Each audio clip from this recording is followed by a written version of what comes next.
Don't ask questions. Just consume product and then get excited for next products. Don't ask questions.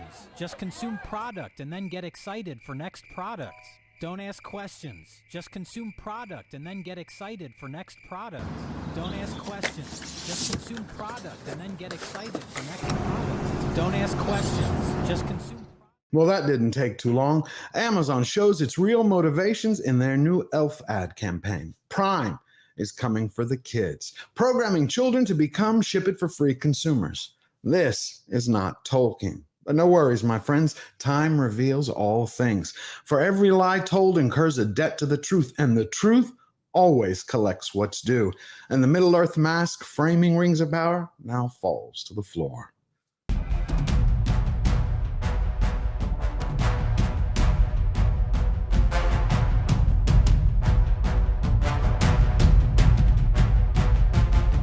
Welcome, Slayer Nation. I hope the week has been treating you well. Amazon Prime's new commercial has been ratioed to hell and back. With about 1.5 million subscribers, the video has been viewed around 965,000 times. It has 1,200 likes and northward of 15,000 dislikes. I think the people have spoken, and Rings of Power has been downvoted to hell.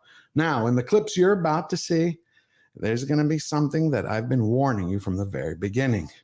Rings of Power. This series will be nothing but one long commercial to buy from Amazon. And the studio has done us a favor to help us prove it, because what they're doing with this promo is giving us a crash course in consumerism with a cringe commercial.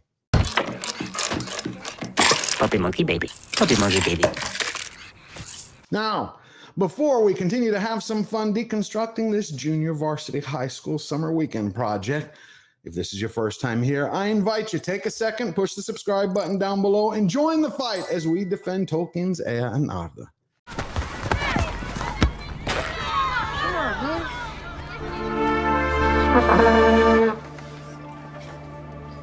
X and then Y. You saw that. Amazon Prime is not looking to bring everyone together, to unite the fellowship.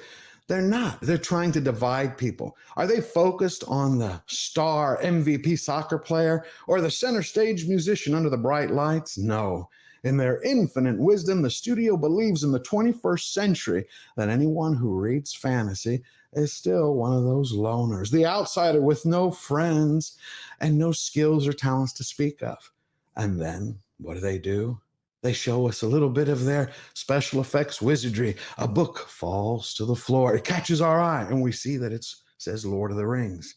And we're happy as a kid in a candy store. But it zooms in, and what do we find? It's the Professor's Lord of the Rings with a Rings of Power marketing cover. And that's about as authentic as tits on a bull. Okay, honey, time for bed. Your pixies can wait till tomorrow. They're elves. And then you have that.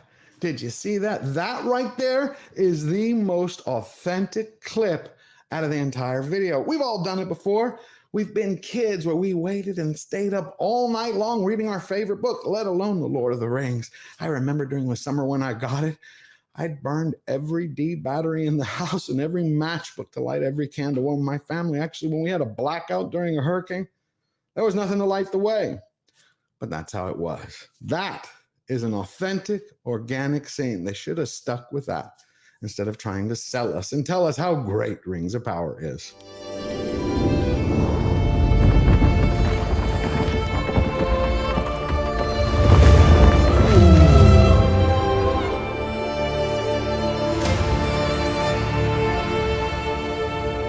And then, with a little bit of Ents.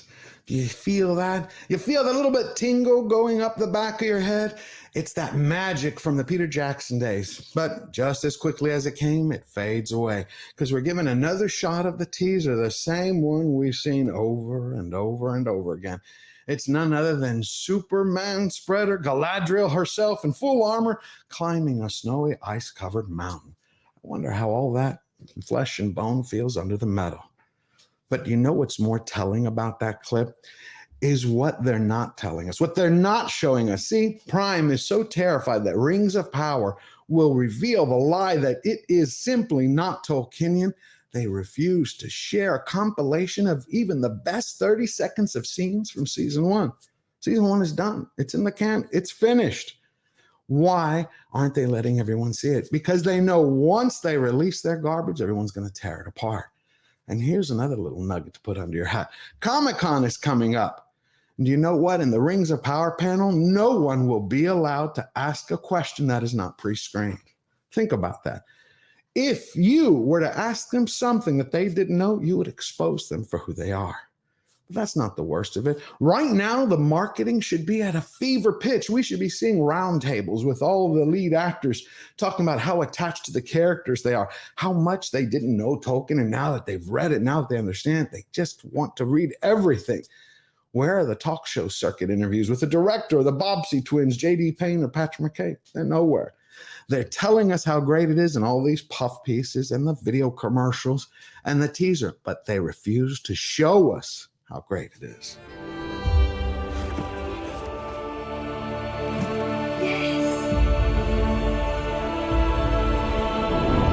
And then we come to the most disgusting, sad scene. This is where Amazon is trying to short circuit children's development. See, they don't want them to imagine or to fantasize or to dream up toys using their imagination. No, Amazon here is trying to program push-button surfs. They want all children to watch stuff, buy stuff, then ship it for free using mom's account. That kid should be sitting here grabbing mom's bathrobe or dad's and saying, this is my hooded cloak. Grabbing the broom handle, this is my staff, or my spear, the coat hanger, this is my bow. No, we have to click, click, click, and go buy it from Amazon in order to feel original and be Tolkienian.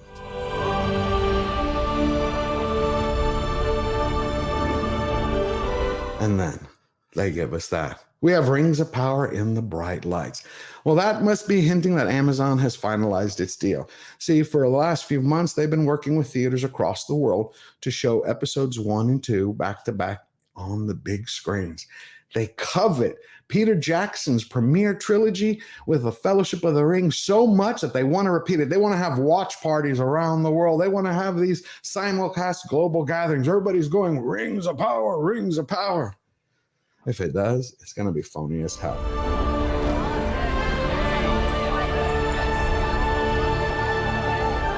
You know the feeling of finally finding your people? What do you mean, you people? What do you mean, you people? Your people? I thought we were in 2022 and they're going with a your people line. But it's actually kind of sad. Instead of them again showing, reaching out and saying, let us grow the fellowship, this global fandom around the world that's made up of every type of person, culture, race, and religion, every type of philosophy and belief. No, they're saying Amazon is your new home.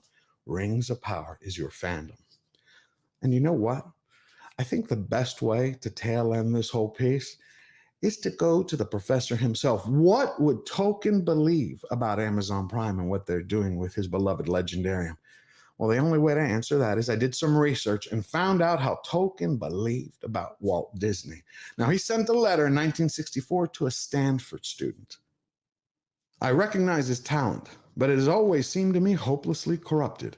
Though in most of the pictures proceeding from his studios, there are admirable or charming passages. The effect of all of them to me is disgusting. Some have given me nausea. He is simply a cheat, willing and even eager to defraud the less experienced by trickery sufficiently legal to keep him out of jail. I think the professor puts it perfectly. See, to Amazon Prime, Tolkien's Second Age is nothing but a $1 billion label to promote 2-day free shipping. That's it. It's nothing more. And if you want to stop them, we can't fight them on a level with their money. But what we have and what we can do is we have our love. We can fight them with our voices. So let your voice be heard. And remember that we never bow down. We never bend the knee. Firmly defined. Step up, stand tall, and get busy living your best life now. Always forward.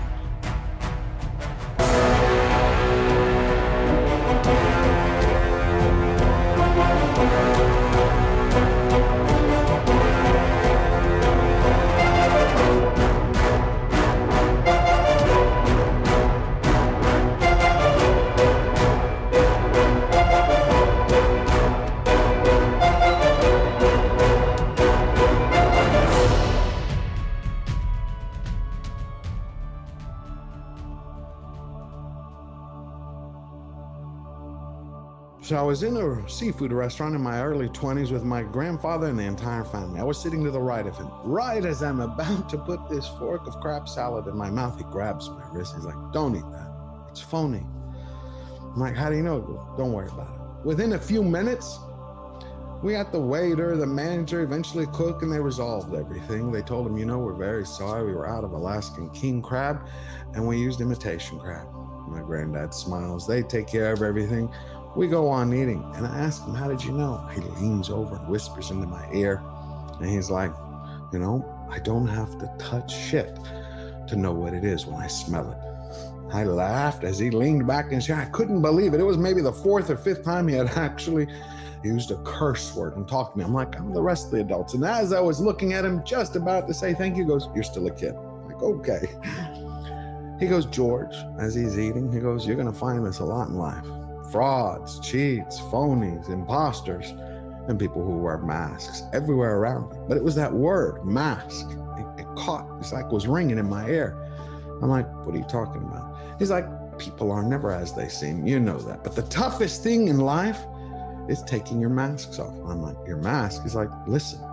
He goes, remember last year when you helped me? We went to the auto dealership with a car salesman. He goes, why do you think no one ever trusts car salesmen? He goes, you go there and they spend their life year in and year out exaggerating, bullshitting. He loved to say bullshitting, even though he rarely cursed. He goes, they spend their life bullshitting, exaggerating everything, making everything seem bigger, better, and brighter than what it really is, and make the hard part, the big price ticket, to make it go down smoother and softer. So it seems, oh, that's doable, not a big problem. He goes, when you do that for your whole life, then you take that part of you, that personality, that mask, and it impacts the rest of your life. He goes, look, how you're treating everyone now, how you're behaving with your family is one way. That's one mask. How you are with your friends is different. I said, no, I'm the same way all the time. He goes, no, you're not. When you're hunting or fishing or with your girl or when you're working, each one is different. And he goes, the toughest job a man has to do. And I stopped him there for a second. And he's like, don't interrupt your elders. I said, I'm not, but I don't. You always say everything's the toughest job. He goes, because they all are. He's like, now listen, enough questions. The toughest job a man has, he says, is to get to the center, to the core of who he really is, to take all those masks off and to be unified, to be just George, to be just you, not a heart, mind, body, spirit, eyes, fingers, toes, hair, nails, to be one person at all times. I was like, really? I go, do people do this? He goes, if by the time you're 50, you've unmasked about half of them, you're on the right path. And just as he said that, I said, does anyone ever remove them all? He goes, yep, they're in the mountains. They're called monks. I'm like, great. And that reminds me, look at the tens of thousands of workers at Amazon. You have millions of masks. And right now they're trying to convince us, all of us, that they are lovers of the legendarium, mask, that they know the history of Ea and Arda, mask, that they all know the cultures, mask, the races, mask, the weapons, mask, that they know the architecture, everything, mask. So it's up to us, if you want to take up that task, to unmask them to future generations out there. So all those new readers, all those new kids, all those adults who don't know anything about Tolkien except outside of the movies, they will not play the telephone game and one day end up believing what Amazon is pitching to them, that Amazon and the professor are one and the same. You don't want to end up in a few years from now where kids are talking about, did you hear that Amazon Prime is doing their own legendarium? No, that's Tolkien's. They're bastardizing it. And when you start fighting for what you love, if it's fighting for the professor against Amazon, you'll discover that you just unmasked the warrior underneath. The one who fights for virtue and truth and passion. And that's the best way to live life, unmasked.